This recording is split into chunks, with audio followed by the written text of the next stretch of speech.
قد قال الله تبارك وتعالى في القرآن المجيد والفرقان الحميد يا أيها الذين آمنوا استعينوا بالصبر والصلاة إن الله مع الصابرين ولا تقولوا لمن يقتل في سبيل الله أموات بل أحياء ولكن لا تشعرون. وقال تعالى في المقام الآخر إنا أنزلنا إليك الكتاب بالحق فاعبد الله مخلصا له الدين ألا لله الدين الخالص. صدق الله العظيم. اللہ تبارک و تعالیٰ کا لاکھ لاکھ شکر و احسان کو خالق و مالک نے ہم سب کو یہاں پر جمع فرمایا. ہم سبھی اللہ سے دعا کریں کہ اللہ تبارک و تعالیٰ ہم سب کو جو بھی بات کہی جائے سنی جائے اس پر عمل کرنے کی توفیق عطا فرمائے. میں نے آپ کے سامنے قرآن کریم کی ایک آیت پڑھی ہے اِنَّا أَنزَلْنَا إِلَيْكَ الْكِتَابَ بِالْحَقِّ فَاعْبُدِ اللَّهَ مُخْلِصًا لَهُ الدِّينَ أَلَا لِلَّهِ الدِّينُ الْخَالِصُ. اس آیت کے اندر اللہ تبارک و تعالیٰ نے اللہ کے رسول صلی اللہ علیہ وسلم سے مخاطب ہو کر فرما رہے ہیں اِنَّا أَنزَلْنَا إِلَيْكَ الْكِتَابَ بِالْحَقِّ، یعنی کہ پیغمبر ہم نے آپ پر جو کتاب نازل کیا ہے حق کے ساتھ نازل کیا ہے. اِنَّا أَنزَلْنَا إِلَيْكَ الْكِتَابَ بِالْحَقِّ، ہم نے حق کے ساتھ نازل کیا ہے. لہذا فَاعْبُدِ اللَّهَ مُخْلِصًا لَهُ الدِّينَ، آپ خاص طور سے اللہ کی عبادت کریں. أَلَا لِلَّهِ الدِّينُ الْخَالِصُ، کیونکہ اللہ کے نزدیک جو عبادت مخلص ہے وہی قبول ہوگی. یعنی اس آیت کے اندر اللہ تبارک و تعالیٰ نے اللہ کے رسول صلی اللہ علیہ وسلم کے ذریعے امت مسلمہ کو یہ پیغام دیا کہ دیکھو نبی سے اللہ تبارک و تعالیٰ یہ بات کہہ رہے ہیں کہ ہم نے جو قرآن حق کے ساتھ نازل کیا ہے، قرآن کی ایک ایک آیت سچی ہے، اور اس آیت کے اندر اللہ نے اللہ کے رسول صلی اللہ علیہ وسلم سے مخاطب ہو کر ہم پوری امت مسلمہ کو پیغام دیا کہ ہم اپنی عبادتوں کو صرف اللہ کے لیے خالص کریں، اور اللہ کے نزدیک جو عبادتیں قبول ہوگی اور صرف وہی عبادتیں قبول ہوگی جس کے اندر اخلاص ہوگا. اس عبادت کے اندر اخلاص نہیں ہوگا وہ عبادت قبول نہیں کیا جائے گا. کیونکہ اللہ کے رسول صلی اللہ علیہ وسلم کی ایک حدیث ہے کہ اللہ کے رسول صلی اللہ علیہ وسلم کے پاس ایک صحابی آئے اور آپ نے عرض کیا اللہ کے رسول صلی اللہ علیہ وسلم کہ ہم بعض مرتبہ ہم لوگ روزہ رکھتے ہیں، نماز پڑھتے ہیں، زکات دیتے ہیں، صدقات ادا کرتے ہیں، جتنی بھی نیکیاں ہوتی ہیں وہ ہم سچے دل سے کرتے ہیں، اخلاص کے ساتھ کرتے ہیں. لیکن کبھی کبھی ایسا ہوتا ہے کہ جب صدقہ دے رہے ہو یا نمازیں پڑھ رہے ہو ہمارے کے اندر یہ بات آ جاتی ہے، یہ خیال آ جاتا ہے کہ ہمیں فلاں آدمی دیکھ کر تعریف کرے، فلاں آدمی ہمیں دیکھ کے اچھا سمجھے. یہ چھوٹی سی رنجش آ جاتی ہے تو اس بارے میں کیا حکم ہے؟ اللہ کے رسول صلی اللہ علیہ وسلم نے فرمایا اللہ کی قسم ہے اس ذات کی جس کے قبضے میں محمد صلی اللہ علیہ وسلم کی جان ہے، اللہ کے نزدیک صرف اور صرف جو عبادتیں قبول ہوتی ہے وہی عبادتیں قبول ہوگی جو اخلاص کے ساتھ ہو. اور اللہ کے رسول نے اسی آیت کی تلاوت کی الا للہ الدین الخالص، تو تمہارے جو دین ہے، تمہاری جو عبادت ہے، تمہاری جو ریاضت ہے، جو تم اللہ کے ساتھ عبادتیں کرتے ہو، جو اللہ کے سامنے مناجات کرتے ہو، اس مناجات کے اندر اس عبادت کے اندر صرف اور صرف اللہ کی رضامندی ہونی چاہیے. ہم انسان ہیں، ہمارے اندر فطری عادت ہے، ہمارے اندر اللہ نے وہ تقاضا رکھا ہے، وہ حصہ رکھا ہے کہ جس کی وجہ سے آپ کوئی اگر کام کرتے ہیں تو شیطان اس میں بہکانے آتا ہے، شیطان پرگلانے آتا ہے. کوئی مسلمان اگر اچھا کام کر دیتا ہے، کوئی مسلمان کوئی مسجد بنوا دیتا ہے، کوئی مسلمان اگر اپنے پیسوں سے، اپنی دولت سے، اپنی محنت سے اللہ کی دین کی مدد کرتا ہے، اللہ کے راستے میں پیسوں کو لگاتا ہے، تو شیطان وہاں پر آ کر انسان سے بہکانے آئے کہ تو نے جو یہ کام کیا ہے، کام کو پبلک کے اندر فمائش کیا جانا چاہیے، پبلک کے اندر بتانا جانا چاہیے، پبلک کو پتہ چلے اور پتہ چلے کہ تو نے دین کے لیے کیا کام کیا ہے، دین کے لیے کیا خدمت کیا ہے. تو اللہ کے رسول صلی اللہ علیہ وسلم نے فرمایا اللہ کے رسول صلی اللہ علیہ وسلم نے قسم کھا کر فرمایا کہ اس کی عبادت صرف قبول ہوگی جس کی عبادت میں اخلاص ہوگا. اور اس کے بعد اللہ کے رسول صلی اللہ علیہ وسلم کی کئی احادیث آپ کو ایسے ملیں گی جس میں اللہ کے رسول صلی اللہ علیہ وسلم نے اس بات کی تاکید کی ہے کہ ہمارا ہر کام جو بھی ہو اس کی نیت صرف اور صرف اللہ کے لیے ہونی چاہیے. اب ہجرت کے زمانے میں اللہ کا رسول صلی اللہ علیہ وسلم کی ہجرت کے زمانے میں جب سارے لوگ مکہ سے ہجرت کر کے مدینہ جا رہے تھے تو صحابہ کرام اللہ کے رسول صلی اللہ علیہ وسلم کے پاس آئے اور ایک شخص کے بارے میں بتایا کہ وہ شخص مکے میں رہتا تھا، اس کا رشتہ لگ گیا، اس کا رشتہ مدینے میں لگا، تو مدینے سے رشتہ لگا تھا، اس لڑکی نے ایک خط بھیجا، اس کا نام قیس محدثین نے بتایا ہے، انہوں نے ایک خط بھیجا، کہا کہ دیکھو تم اس سے شادی کرنا چاہتے ہو تو ہماری شرط یہ ہے کہ تم مکہ سے ہجرت کر کے مدینہ چلے آؤ تو ہم تم سے شادی کریں گے۔ یعنی اللہ کے رسول صلی اللہ علیہ وسلم سے صحابی بیان فرمانے کا اللہ کے رسول ایک شخص سے یہ معاملہ ہوا، وہ شخص مکہ سے ہجرت کر کے مدینہ آ گیا۔ آپ سے سوال یہ ہے کہ انہوں نے جو ہجرت کیا تھا، سارے صحابہ کرام بھی ہجرت کر رہے تھے، انہوں نے مکہ سے مدینہ جو ہجرت کیا ہے، اس ہجرت کو کیا ہجرت والے صحابہ میں شامل کیا جائے گا یا نہیں کیا جائے گا؟ یعنی اللہ کے رسول صلی اللہ علیہ وسلم کیسے سوال کیا گیا کہ وہ شخص شادی کے ارادے سے آیا، پھر اللہ رسول صلی اللہ علیہ وسلم نے فرمایا کہ دیکھو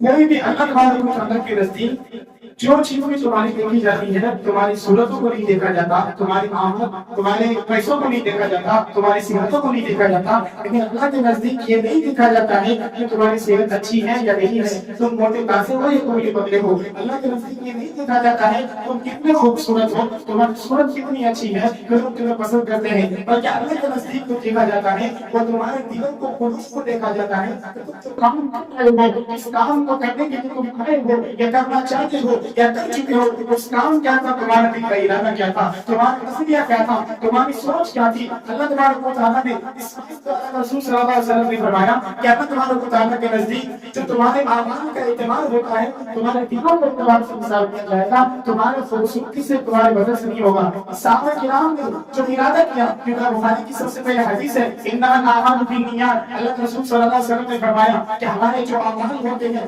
سارے اعمال کا دار نیتوں پر ہے۔ اگر انسان کا نیت خالص ہے، اگر نیت خالص ہے، اگر نیت میں کوئی رکاوٹ نہیں ہے، نیت میں کوئی ملاوٹ نہیں ہے، نیت میں کوئی دکھاوا نہیں ہے، نیت میں کوئی اثر نہیں ہے، ریاکاری آ جائے، یہ دل میں یہ سوچ نہیں ہونی چاہیے کہ میں نماز پڑھ رہا ہوں، میں عبادت کر رہا ہوں، میں اللہ کے سامنے سجدہ کر رہا ہوں تو لوگ مجھے دیکھے میں اچھے سے نماز پڑھ رہا ہوں، کہ اللہ کے نام پہ میں صدقہ دے رہا ہوں، تو لوگوں کو پتہ چلنا چاہیے کہ میں 10,000 روپیہ دے رہا ہوں، 50,000 روپیہ دے رہا ہوں۔ نہیں، اگر لوگوں کو دکھانے کے لیے ہمارا اعمال ہوگا، اگر لوگوں کو بتانے کے لیے اعمال ہوگا، تو حدیث قدسی میں اللہ کے رسول صلی اللہ علیہ وسلم کی حدیث ہے، مسلم شریف کی روایت ہے، حضرت حریرہ رضی اللہ تعالیٰ عنہ نے فرمایا کہ اللہ کے نزدیک ان آدمیوں کو جلایا جائے گا۔ یہ حدیث ہم کئی بار سنتے ہیں، لیکن اس حدیث میں ہمیں سبق لینا چاہیے کہ اللہ تبارک و تعالیٰ جب تین لوگوں کو لایا جائے گا، سب سے پہلے شہید کو لایا جائے گا اللہ کے دربار میں، اور کہا جائے گا کہ تم نے ہمارے لیے کیا کر کے آئے ہو دنیا میں۔ وہ شہید کہے گا یا اللہ میں نے تیرے دین کے لیے، میں نے تیرے کلمے کو بلند کرنے کے لیے، میں نے تیری عظمت کے لیے، میں نے تیرے نام پر تیرے راستے میں قربانی دی ہے۔ اللہ کہے گا تو جھوٹ بولتا ہے، تو نے ایسا نہیں کیا، تو نے جو دنیا میں جنگیں لڑی،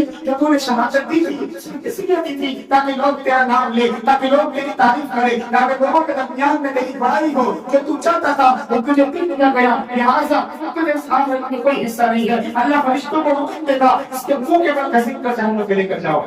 شہید ہے جس کے بعد اللہ نے قرآن میں کہا ہے نا صراط الذین انعمت علیہم اولئک الذین انعم اللہ علیہم من النبیین والصدیقین والشہداء والصالحین۔ اللہ نے قرآن میں کہا شہیدوں کے لیے یہ وہ لوگ ہیں جن پر اللہ اپنا انعام نازل کرے گا، اللہ ان کو بغیر حساب و کتاب کے جنت میں داخل کرے گا۔ لیکن یہ بھی شہید ہے، ایک یہ بھی شہید ہے جو اپنی دنیا کی زندگی میں اپنی خواہش کے لیے، اپنے نام روشن کرنے کے لیے، اپنے نام کو بڑھاوا کرنے کے لیے اللہ کے راستے میں جہاد کیا، تو اللہ تبارک و تعالیٰ اس کی وجہ سے جہنم میں ڈالے گا۔ تو اس میں صرف ایک بات کی کمی ہے، ان کے دل میں اخلاص تھا، اخلاص ہونی چاہیے، ہم صرف اور صرف اللہ کے سامنے ہماری محبت ہونی چاہیے، اس کے علاوہ کسی اور کے سامنے نہیں ہونی چاہیے۔ دوسرا شخص جو لایا جائے گا، اللہ کے رسول صلی اللہ علیہ وسلم نے فرمایا جو دوسرا شخص ہوگا وہ عاقل ہوگا۔ اللہ کے نام میں وہ آئے جنہوں نے علم دین کو سیکھا، قرآن و حدیث کو سیکھا، لیکن اس قرآن و حدیث کو سیکھنے کے بعد سیکھنے کا جو ارادہ تھا اس کا ارادہ تھا کہ میں عالم بن جاؤں گا، میں حافظ بن جاؤں گا، میں قاری بن جاؤں گا، لوگ مجھے عالم کہیں گے، لوگ مجھے مولانا کہیں گے، لوگ مجھے قاری صاحب کہیں گے۔ اللہ تبارک و تعالیٰ کے دربار میں جب حاضری ہوگی، عالم سے پوچھا جائے گا تو نے دین علم کو سیکھا تھا، اس علم کو کہاں خرچ کیا، کس کو سکھایا، کس کے لیے حاصل کیا؟ تو عالم کہے گا یا اللہ میں نے تیری رضا کے لیے حاصل کیا تھا، میرا مقصد صرف تیری رضا مندی تھی، میں تجھے خوش کرنے کے لیے حاصل کیا۔ اللہ کہے گا تو جھوٹ بولتا ہے، تو نے علم جو حاصل کیا تھا صرف اسی لیے حاصل کیا تھا تاکہ لوگ تجھے عالم کہے، لوگ تجھے مولانا کہے، لوگ تجھے قاری کہے، جو تو چاہتا تھا وہ تجھے مل چکا ہے، لہٰذا فرشتوں کو حکم دیا جائے گا اس کے منہ پر گھسیٹ کر جہنم میں لے کر چلے جاؤ۔ یہاں پر بھی دیکھیں عالم ہو یا حافظ ہو یا قاری ہو، اگر اس کے دل کے اندر یہ بات ہوگی میں عالم بن رہا ہوں، لوگ مجھے عالم کہیں گے، لوگ مجھے مولانا کہیں گے، میری تعریف کریں گے، اگر یہ نیت ہوگی تو اللہ کے رسول صلی اللہ علیہ وسلم کی حدیث ہے کہ اللہ فرشتوں کو حکم دے گا اس کو منہ کے بل گھسیٹ کر جہنم میں لے جاؤ۔ تو یہاں پر بھی دیکھیں ایک شہید جس کے نیت لے کر حسابوں کے نام کو جنت میں جانا ہے، ایک عالم جو کئی ہزار لوگوں کو جنت میں لے کر جائے گا، لیکن اس عالم کو اس شہید کے اندر ایک کمی تھی کہ اس کا نیت صاف نہیں تھا، اس کے دل کے اندر اخلاص اچھی نہیں تھی، ان کا نیت غلط تھا، اس لیے اللہ کا رسول نے فرمایا انما الاعمال بالنیات، صرف نیت خراب ہونے کی وجہ سے اللہ تبارک و تعالیٰ اتنی مقدس کام کو ایک علوم نبوت حاصل کرنے والے کو بھی جنت میں داخل کرے گا۔ تو ہمیں اور آپ کو چاہیے ہم اپنی نیتوں کو درست کریں، ہم اپنی نیتوں میں ہماری جو عبادت ہو ایک آیت قرآن کی پڑھے، دو رکعت صرف نفل کی نماز پڑھے یا چار رکعت صرف فرض کی نماز پڑھے، لیکن اخلاص کے ساتھ پڑھے۔ اگر آپ دکھاوے کے لیے لوگوں کو بتانے کے لیے راستے میں چل کر آئیں گے، لوگوں کو دکھائیں گے، اگر دل میں یہ بات ہوگی کہ میں نماز پڑھنے جا رہا ہوں تو لوگ دیکھ کر میری تعریف کریں گے، کہیں گے کہ آپ کی نمازی ہے، اگر یہ آتا یہ خیال اگر دل میں آیا تو اسی وقت اللہ سے توبہ کرنی چاہیے، اسی وقت اللہ سے معافی مانگنی چاہیے کہ اللہ اس شیطان برگلا رہا ہے، ہماری عبادتوں کو بیکار کرنے میں شیطان لگا ہوا ہے، اس لیے ہمیشہ ہم اپنی نیتوں کو درست کریں۔ تو دو شخص تیسرا جو شخص ہوگا وہ مالدار ہوگا، اللہ کے دربار میں رہا جائے گا، اللہ کے دربار میں وہ بہت بڑا سخی ہوگا، انہوں نے دنیا میں سینکڑوں مجبور لوگوں کی مدد کی ہے، ضرورت مندوں کو ضرورت پوری کی ہے، سینکڑوں لوگوں کو دولتوں سے نوازا ہے، اللہ کے دربار میں حاضری ہوگی، اللہ تبارک و تعالیٰ پوچھے گا ہم نے تمہیں دولت دی تھی اسے تم نے کہاں لگایا؟ وہ کہے گا یا اللہ آپ نے مجھے دولت دی تھی، میں نے سارے اپنے گاؤں میں، اپنے علاقے میں، اپنے ڈسٹرکٹ میں ہر جگہ پر زیادہ تر تیرے مظلوموں کی مدد کیا ہے، یا اللہ ہم نے تیرے مجبوروں کی مدد کی ہے۔ اللہ تبارک و تعالیٰ کہے گا تو تم نے کیا ہے، لیکن جو تیرا کام کرنا تھا وہ تیرا کام صرف یہ تھا تاکہ لوگ تیری بڑائی کرے، تیری تعریف کرے، تجھے سراہے کرے، تم نام لینا چاہتے تھے، تم اپنا نام کہلوانا چاہتے تھے، جو تم چاہتے تھے تمہیں دنیا میں مل چکا ہے، اب آپ نے دوبارہ اس کا کوئی حصہ نہیں ہے۔ اللہ فرشتوں کو حکم دے گا اس کو منہ پر گھسیٹ کر جہنم میں لے کر چلے جاؤ۔ تو آپ دیکھیں اللہ کے رسول صلی اللہ علیہ وسلم کی حدیث ہے، اللہ کے رسول صلی اللہ علیہ وسلم نے فرمایا کہ تینوں کو جو سزا دیا جائے گا، ایک شہید جو ایک انسان کے ساتھ جنت میں جانے والا، ایک عالم جو ہزاروں لوگوں کو جہنم سے نکال کر جنت میں لے کے جانے والا ہے، دوسری ایسی شخصیت ایک مالدار، ایک سخی جن کو صفات کی وجہ سے جنت میں داخل کرے گا، لیکن نیت ٹھیک نہیں ہونے کی وجہ سے اعمال اس کا کتنا ہی اچھا ہو جائے کہ نیت میں گڑبڑی کی وجہ سے اللہ تبارک و تعالیٰ فرشتوں کو حکم دے گا اس کو جہنم میں لے کر جاؤ۔ اسی لیے ہمیں اور آپ کو چاہیے ہم اپنے آپ کو، اپنے اخلاق کو، اپنی نیتوں کو ہمیشہ درست رکھیں، ہم جو بھی کام کرنے چاہیں، جس کام کا بھی ارادہ کریں، ہمارے دل میں اس کا ارادہ، اس کا مقصد صرف اور صرف اللہ کی رضامندی کو ہونی چاہیے، کیونکہ آپ کا دل اگر اللہ کی رضامندی ہوگی، اگر ہم یہ کام سوچ کر کریں گے اس سے اللہ خوش ہوگا، تو خدا کی قسم کھا کے کہہ رہا ہوں اگر ہم مسلمان یہ سوچ کر کام کرنے لگے کہ میں جو کام کرنے جا رہا ہوں اس سے اللہ خوش ہوگا یا ناراض ہوگا، تو آپ کی یہ بات پکی بات ہے، آپ بات کر دیجیے، آپ ایک بار آسمان کر دیکھ لیجیے، آپ سے بڑا خوش کوئی نہیں ملے گا۔ ہر کام کرنے سے پہلے اپنے دل کو ٹٹولیں گے یہ کام غلط ہے یا صحیح ہے، ہر انسان سیدھے راستے پر چلنے والا بن جائے گا۔ ہر ایک کو پتا ہے آج کل کوئی ایسا مسلمان نہیں ہے اسے نہیں پتا ہوگا حلال کیا ہے حرام کیا ہے، ہر ایک کو پتا ہے، بس اس پر عمل نہیں کرتے ہیں۔ ہمیں اور آپ کو چاہیے ہر کام کو کرنے سے پہلے اپنے دل کو ٹٹولے، اپنے ہاتھ کو، اپنے اعمال کا جائزہ لے کہ میں جو کام کرنے جا رہا ہوں صحیح ہے یا غلط ہے، اور اگر ہم حدیث اور قرآن کے مطابق عمل کریں گے تو آپ جو بھی غلط کام کرنے کے لیے آپ کا قدم اٹھے گا ہم سب جائیں گے اور اللہ کے رشتوں میں شامل ہو جائیں گے۔ میں آپ کے سامنے بتا رہا تھا ہمارا اعمال اگر اللہ کے لیے، اخلاص کے لیے اگر چھوٹا سا چھوٹا کام کرنا اللہ تبارک و تعالیٰ کے نزدیک بہت ہی زیادہ قابل قبول ہوگا۔ حضرت عمر رضی اللہ تعالیٰ عنہ کی روایت ہے کہ آپ کو اس واقعے کو سنایا ہے، سنانے کا مقصد یہ ہے کہ ہماری زندگی کے اندر بدلاؤ آنی چاہیے، ہماری زندگی کے اندر سدھار آنی چاہیے۔ ہم اپنے آپ کو جیسی زندگی ہم کی طرح کھاتے ہیں پیتے ہیں اور سوتے ہیں، لیکن اس زندگی کے اندر بدلاؤ نہیں آتا۔ اللہ کے رسول کی حدیث سے، اللہ کے رسول صلی اللہ علیہ وسلم کی جو سنتیں ہیں، اللہ کے رسول کے صحابہ کرام کے جو واقعات ہیں، وہ ہمارے درمیان میں اسی لیے بتائی جاتی ہے تاکہ ہم اس سے نصیحت حاصل کریں، تاکہ ہم اس سے عبرت حاصل کریں ہمیں کون سے کام اپنی زندگی میں نہیں کرنی چاہیے اور کون سے کام کرنی چاہیے، کس کام سے اللہ کے رسول نے منع کیا ہے، کس کام کو کرنے کا اللہ کے رسول نے حکم دیا ہے۔ اللہ رضی اللہ تعالیٰ عنہ فرماتے ہیں اللہ کے رسول صلی اللہ علیہ وسلم نے 3 شخصوں کے بارے میں ایک واقعہ بیان فرمایا، اور اس میں اس واقعے کا بنانے کا مقصد یہ ہے کہ دیکھو لوگوں نے اپنی قربانی کی اور قربانی دینے میں ان کی نیتوں کا تدبر تھا، صرف ان کے اخلاص کی برکت تھی کہ اللہ تبارک و تعالیٰ کے ساتھ جو معاملہ کیا۔ 3 شخص کہہ رہے راستے میں جا رہے تھے، وہاں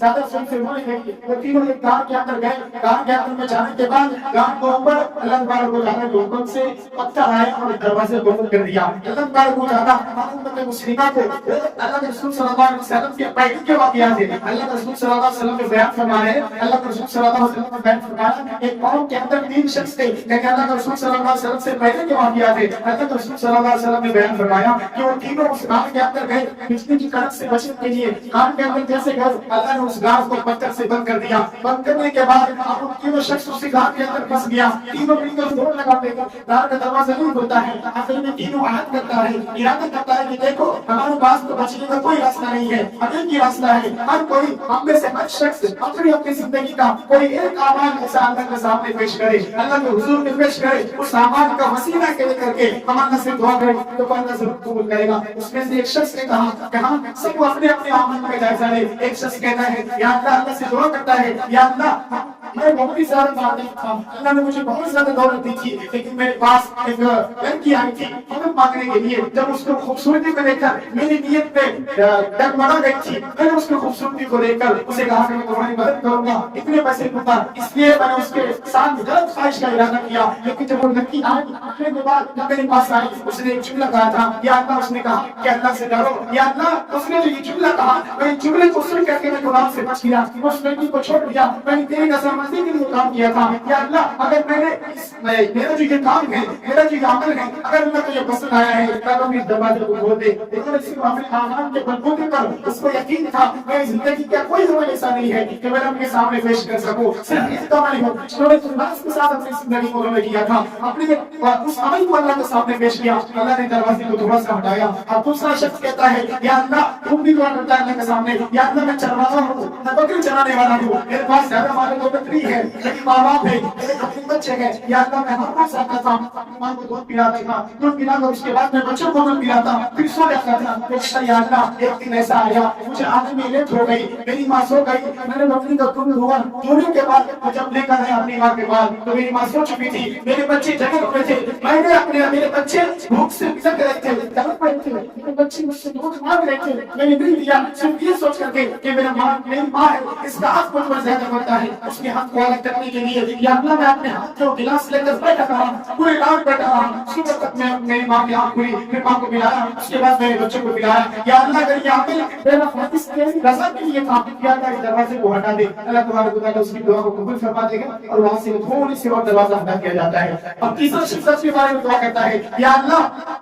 میں کاشتکار تھا، میں کھیتی باڑی کرتا تھا، میرے پاس کسی شخص نے کچھ مال چھوڑ کر گیا، کچھ بکریاں چھوڑ کر گیا، اس کی بکری کے ذریعے اس شخص نے بہت زیادہ بکریاں بڑھا لیا، بہت زیادہ جائیداد جمع کر لیا، اس کے بعد کچھ سالوں کے بعد وہ آدمی آیا، بتانے کے بعد کہتا ہے کہ ہماری بکری کہاں ہے؟ وہ شخص کہتا ہے جو تم چھوڑ کر گئے تھے 6-7 بکریاں، اس بکری کے ذریعے سے میں نے اتنے سارے بکریاں بنائے ہیں، یہ سارے تمہاری ہے، اور اخلاص دیکھیے وہ نہ چاہتے تم کا حصہ لے کر کے سارے رکھ دیتے، انہوں نے رکھا نہیں، انہوں نے کہا کہ تمہاری دولت کی وجہ سے میں اتنی ساری دولت بنائی ہے، یہ ساری تمہاری ہے، اس شخص کو ساری بکریاں دے دیتا ہے، پھر اللہ سے فریاد کرتا ہے یا اللہ اگر میرا یہ عمل خالص تیری رضا کے لیے تھی تو اللہ اس دروازے کو کھول دے۔ اللہ کا رسول صلی اللہ علیہ وسلم فرماتے ہیں کہ اللہ کا رب نے تینوں شخصوں کی دعا کو قبول کیا اور دروازے کو کھول دیا۔ ہمارے لیے اس میں یہی نصیحت ہے ہم جو بھی اعمال کریں اس کے اندر اخلاص ہونی چاہیے۔ میں نے آپ کے سامنے قرآن کریم کی آیت پڑھی تھی یا جو الذین آمنوا بالصبر والصلاۃ، اس آیت کے اندر بھی اللہ تبارک و تعالیٰ نے ایمان والوں سے کہا ہے استعینوا بالصبر والصلاۃ، ایمان والو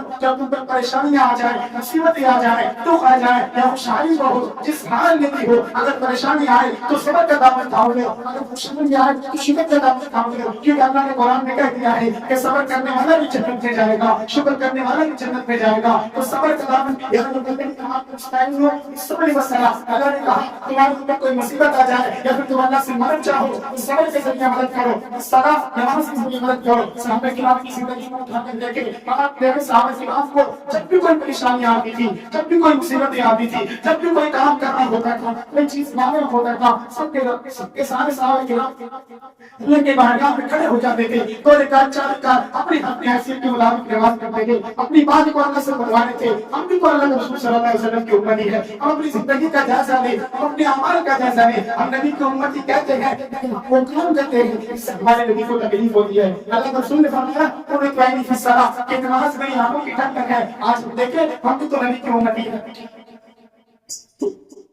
اپنے آپ کو نبی کی امتی کہتے ہیں لیکن ہم نمازیں نہیں پڑھتے ہیں۔ اللہ نے ہمارے اوپر 5 وقت کی نمازوں میں فکس کیا ہے۔ اللہ کے رسول صلی اللہ علیہ وسلم کی حدیث ہے قیامت کے دن جو سب سے پہلے سوال کیا جائے گا نمازوں کے بارے میں سوال کیا جائے گا۔ نماز پڑھنے میں زیادہ وقت نہیں لگتا، 10 سے 15 منٹ لگتی ہے۔ آپ اس وقت کو اپنی زندگی سے نکال کر اگر نہیں لگائیں گے تو یاد رکھیں اللہ کے رسول صلی اللہ علیہ وسلم کی حدیث ہے اگر کوئی مسلمان نماز نہیں پڑھتا ہے تو ان میں اور غیروں میں کوئی فرق نہیں ہے۔ اگر ہم مسلمانوں میں اور غیروں میں کوئی چیز فرق کرنے والی ہے تو وہ نماز ہے۔ اسی لیے ہمیں اور آپ کو چاہیے نماز ہماری زندگی میں لازم کرے کیونکہ وہ فرض ہے، اس کے بارے میں حساب دیا جائے گا۔ اللہ کے رسول صلی اللہ علیہ وسلم کی حدیث ہے اگر کوئی شخص ایک نماز کو چھوڑے گا دوسری نماز کو اس کو سزا ملے گی، دوسری نماز کو چھوڑے گا تیسری نماز کو اس کو سزا ملے گی۔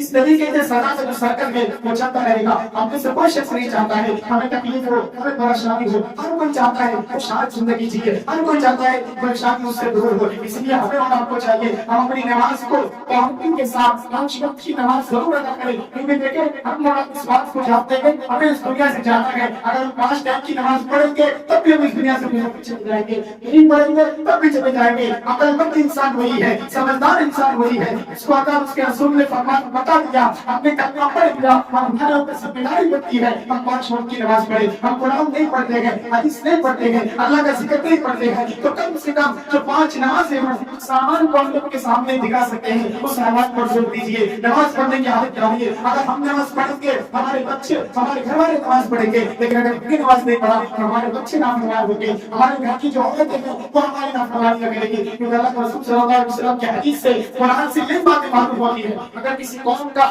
جو رعایا ہوتا ہے نافرمانی کرتا ہے، اگر کسی گھر کے ذمہ دار میں اس کی بیوی اس کے بچے اور اس کی نافرمانی کرتا ہے تو اس کی عزت اس کی بجٹ نہیں ہوتی ہے، وہ شخص دیندار نہیں ہوگا، وہ شخص نماز نہیں پڑھتا ہوگا، وہ شخص اللہ سے سچی تعلق نہیں بناتا ہوگا۔ اس لیے ہمیں اور آپ کو چاہیے اپنے آپ کو اپنی زندگی میں سے 5 وقت کی نمازیں جو فرض ہے اس کو ادا کرنے کی کوشش کرے، اس کو کمی نہ چھوڑے اور یہی نماز کی روشنی جو قبر میں بھی اللہ کے سامنے بھی ہماری کام آئے گی۔ تو اللہ تبارک و تعالیٰ مجھے اور آپ کو